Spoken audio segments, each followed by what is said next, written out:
And so you're doing good with the shading, and of course, which you would be. But I'm treating this like a tattoo. I see like that. It's all blended. I love it. I think it's great.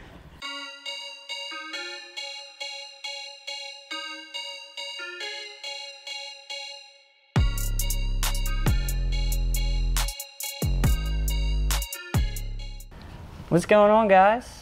Welcome to another episode of Inside the Lines. My guest this week is Baltimore tattoo artist Allisin Riot. Hello, everybody. How are you? So, Allisin, welcome to the show. Thank you for having me. Of course, of course. So, the first task of any episode is to figure out what we are going to be coloring, which is a big decision. The hardest task. I know, right? It's a big one. So, we can go through, and you can tell me when you see one that sticks out. I mean, they're unicorns, so they're all cute. I know, they're amazing. Like, the fact that they decided to do an entire unicorn coloring book. They know me very well. It's pretty amazing. And then make it jumbo on top of that. Where were these when I was a kid? I know, I'm telling you. So, all these are cute. Yeah, they're pretty dope. But this one. This one, the space one? Is space unicorns. Space, it's got a jetpack. It has donuts. Yeah, they have donuts a lot throughout this. I don't know love who decided on the donut, so we want to go with this one? Yeah, I love it. All right, we'll go with this They're one. on the same page as me, though. They love donuts, too. I mean, donuts are dope, they are. My famous line is, donuts make me go nuts. Ooh, that's a good one. So, Allisin, yes. What was it that got you into tattooing? Always a loaded question. But, honestly, my husband was the main reason why I got into tattooing. Because kind of was a lost soul for a little while, didn't know what to do with my life, didn't know what I wanted to be, and just kind of knew I had to start doing something with my life. So I was going to CCBC doing just kind of like random classes, trying to figure out what kind of clicked. And then I was taking some art classes just to kind of get brushed up on art skills. I was thinking maybe I could be an architect or some kind of graphic designer or something like that. And being there, drawing a bunch of like fruit and naked people and stuff, I realized that I'm not super bad at drawing, and I kind of really enjoyed it. I got this like rush every time I drew something I was proud of. And bringing all my drawings home to my husband Keith. He's like, dude, you should be a tattoo artist. I'm like, hell no. There's no way in the world I could ever do permanent art on people. Yeah, exactly. And just kind of thought about it more, and we're getting kind of some texture underneath. There we go. Perfect.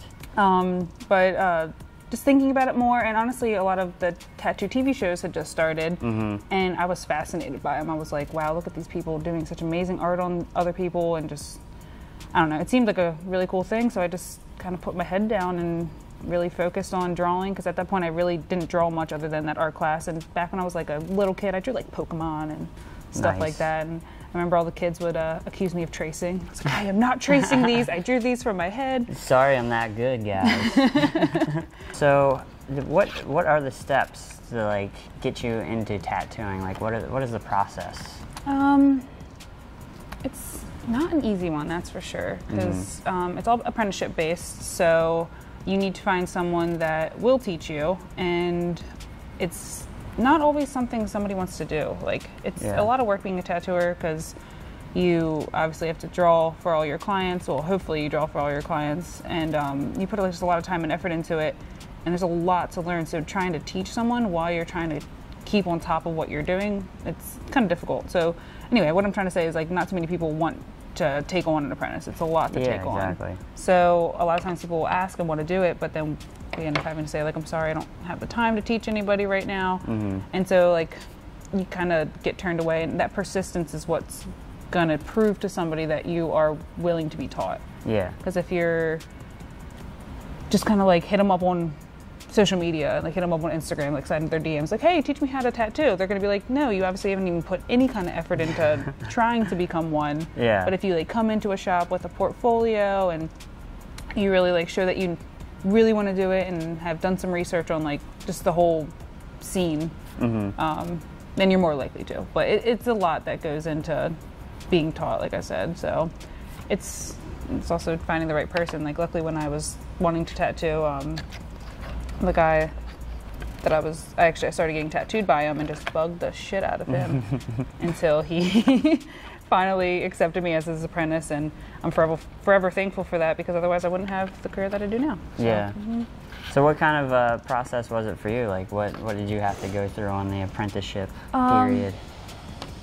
A little bit of everything, as far as like, I mean, there's definitely like an old school apprenticeship where they kind of like treat you like their little bitch, and they make you go get their dry cleaning and walk their dog and all that stuff. But mine was more dedicated on like a lot of cleaning, probably like my first like 6 months of being an apprentice. That's all I did was clean, until some of the guys were like, all right, you need to start tattooing some people. Or first it was practice skin, and they got me some practice skin, and I just started doing like basic lines, just trying to get some use of a machine in your hand, and then did a lot of practice drawing stuff too, like where like not on fake skin or, I mean, I did. Oh, and grapefruits. Tattooing grapefruits. That's a good practice skin too. I would have never guessed the grapefruit, but cool. Yeah. That was interesting. Buying grapefruits from the grocery store. Yes, I'm gonna tattoo these later. I have like 5 or 6 grapefruits in my hand, and they'd be like, "You're hungry, aren't you?" Oh like, yeah, love me some grapefruit. But luckily now the practice skin is way better than when I started tattooing. So it's So is it just like a stretched out like skin type material, or is it like you just get like this chopped off hand thing or something? A little bit of both. There's just like a sheet that you can get that's more or less just like a piece of paper, and it's kind of like a little squishy, a little rubbery feeling. And then there's also like, it's called Pound of Flesh. There's probably other companies too, but they'll be like hands or like feet or like arms. There's even like to simulate the shapes and stuff like that.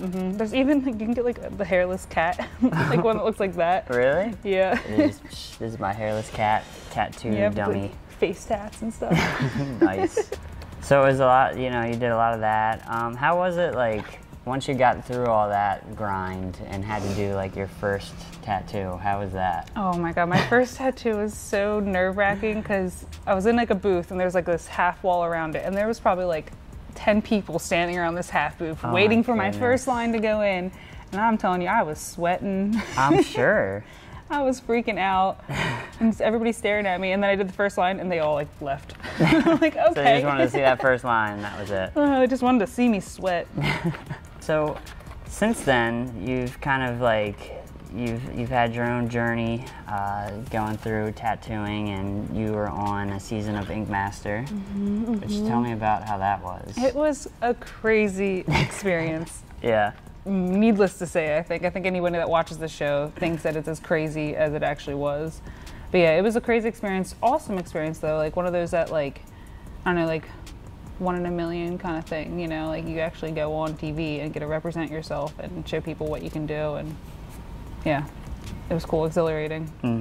Was it like, how was the schedules and everything? Was it just like you wake up and start shooting? Like, was it super hectic? It was like full days of filming, like to where we'd wake up at like 8 or so in the morning, and that's when we go and get mic'd and do all that stuff, and then either we're on location or we would go out and shoot in different locations, and we would be going until sometimes like 11 at night. Yeah, to where, and then go to sleep, boom, got to do it all over again. Wow. Well, hopefully you get to do it all over again. That's hopefully true. It wasn't your last day. Dun dun dun.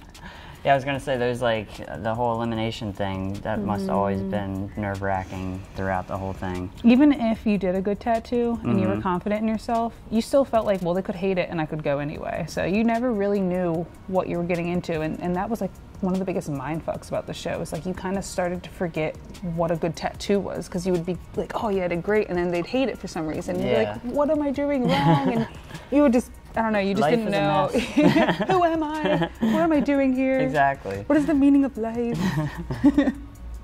How is it like being a female tattoo artist? Like, have you felt like there's been any difficulties having to navigate through that like world, because it tends to be more like male dominated and things like that? On a customer basis, I would say being a female actually sometimes is more beneficial, because women who want like a very like feminine tattoo, they kind of want a female to do it. I mean, not always the case, but a lot of times just women can better understand what a female would want, because same shoes. Yeah, exactly. But through like getting into the industry, it wasn't like exceptionally hard for me because I don't think my mentor really like thought of it that way, but I know a lot of women in general can have a really tough time getting an apprenticeship because they just don't get taken seriously. Like people be like, oh, you cute little girl, you know, da da da da, or there's like stigmas of like you only have clients because you have boobs and stuff like that, which is total trash. But, yeah, exactly. You know, people have their dumb opinions. Yeah. What year is it? Or they can't get clients. They just get jealous. What's some like kind of, without no naming names or anything for client purposes, but like what are some crazy like either designs or like tattoo stories that you've had over the years? Oh my God, I love and hate this question because it's like every time I bring it up, I'm like, I don't know. There's so many. Which one do I pick and choose? And I'm like, is that crazy enough? I don't know. But honestly, the one that struck me, and it comes back to the female aspect of it, was one of the just grossest requests I've ever got. Was a guy wanted an elephant right above his crotch area, and I'm assuming you can guess what the trunk would be. Oh my goodness. And I worked at a shop with all other dudes. I'm like, and of course you ask me to do it. Oh yeah. And the worst part, his mother was there with him. Oh my goodness. Had the audacity to ask me that in front of his mom. I'm like, wow. Ew. That just shows your character right there, dude. What are some of like the favorite tattoos you've done over the years? Or ones that kind of stick out? One that anytime I'm like doing a promo something, like I always grab this tattoo. It's a skydiving penguin. Nice. And that's just one of my favorites, and one of my favorite clients ever. And it's just, I don't know, it's just so weird and cute and silly that I don't know, I always post it. And I feel like I did a clean job on it, so I'm really happy with that tattoo. And I even did that a couple years ago now, which is normally weird. Normally it's like whatever the tattoo I most recently did, that's my favorite tattoo I've ever done. Yeah. And then 2 weeks later, that's my favorite tattoo I've ever done. And but that one's kind of just stood the test of time for me a little bit. So nice. What are your like personal goals and stuff for the next like few years? What are you kind of hoping to accomplish? Just really focus in on who I am as an artist and the work I want to produce. Just get better at drawing. Like, even though I draw a lot, I'm like, I need to get better. I always need to get better, which I think is a great thing for tattooers. That's awesome. Yeah, because I feel like there's a lot of dudes, especially like guys that have been tattooing for a long time, they kind of get complacent and they don't really like try to push themselves. And I never want to be that person to where like, oh, they were way better 10 years ago or something like that. Exactly. You know? Have you had a lot of people like reach out to you now about like apprenticeships and things like that? I do. I've had a couple people hit me up in the past and want me to apprentice them. And almost every time I've been asked, I just haven't been in the right place to do it. Either like I'm still figuring myself out, or I just don't have the time, or they're not, I don't want to say not cut out for it, but more or less. Well, yeah, I mean, you got to do your homework on people. Some people, it's just, you can tell. Or they just seem like they want it for like the Instagram fame and stuff like that, which if I ever apprentice somebody, I want them to really love this industry and really want to make it a better place and put their everything into it. So yeah.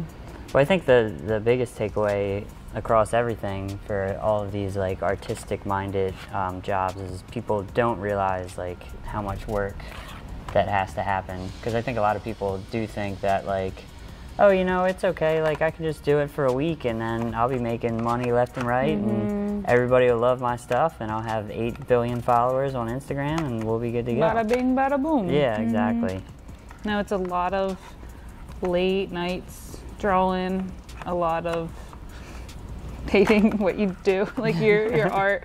Like I think you understand being an artist too, that like you're your own worst critic. So like you'll do something that like either it's just not working out the way you want it to be, or you think it was good and then you're like, no, this is absolute crap. And then you have an existential crisis for a little bit, and then you have to walk away, and then you got to come back.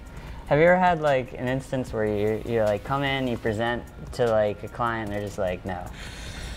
That is the most heartbreaking thing in the world, especially because if you're proud of what you did, you're like, how do you not like? If I like this, how do you not like this? Like you're wrong. Yeah, you're wrong. And also when I so I tattoo all day and then I go home and I usually draw like the night before, like 2 nights before for a piece, depending on how big it is and how difficult of a design it will be. Mm-hmm. So I'm like, man, I stayed up till like 3 a.m. drawing this on my free time, and you're just coming here telling me like nah about it. Yeah. Again, I get it. Your body, you should like what you're getting on for it. Sure. But it's just like, man, I don't think you really see how much effort I put into designing this. So that can be definitely heartbreaking. If people are trying to look out for you on the socials, what are some ways that people can find you on Instagram, Facebook, all that fun stuff? Pretty much all social medias. Like, you can find me at Allisin Tattoos. Mm-hmm. That's Allisin, because everybody spells it wrong. I was going to say, yep. And so yeah, I'm on Twitter, Facebook, Instagram, Twitch, all that stuff. Nice. So yeah. And my email, same thing. My website, same thing. I try to keep a relatively easy to go through platform. I guess before we kind of wrap things up today, is there any other like thoughts, things you want to say to the people out there while we're chatting away and everything? It sounds corny, but I love my job. Mm-hmm. I love what I do. It's the coolest thing, and it's been so rewarding. It's really given me like a place and space and really made me feel complete. So I love tattooing. It's given me the best friends in the world. It's just given me purpose. I don't know. I love it. That's awesome. Mm-hmm. Well, with that, I present, let me find it, a gift for you. Ooh. Let me get this other guy. I like it. Yesterday I had like more layers on, so I had different pockets. Like, it's been weird weather lately. I know, it got cold, warm hot, today. cold, hot. Don't know like hot today. Mm-hmm. So here it is, a Pog. Oh my nice goodness, Snoopy I love Pog, it. straight out of the 90s, just for you. Still and 90s. a Two Tony Productions pin. Oh, freaking awesome. Thank you so much. Of course, I love thank you it. for being on the show. Thank you for having me. Of This course. is a really cool experience. Awesome. Well, with that, saying bye, guys. Thanks for watching Inside the Lines. Make sure you check out Allison's work, and we'll see you next week. Bye.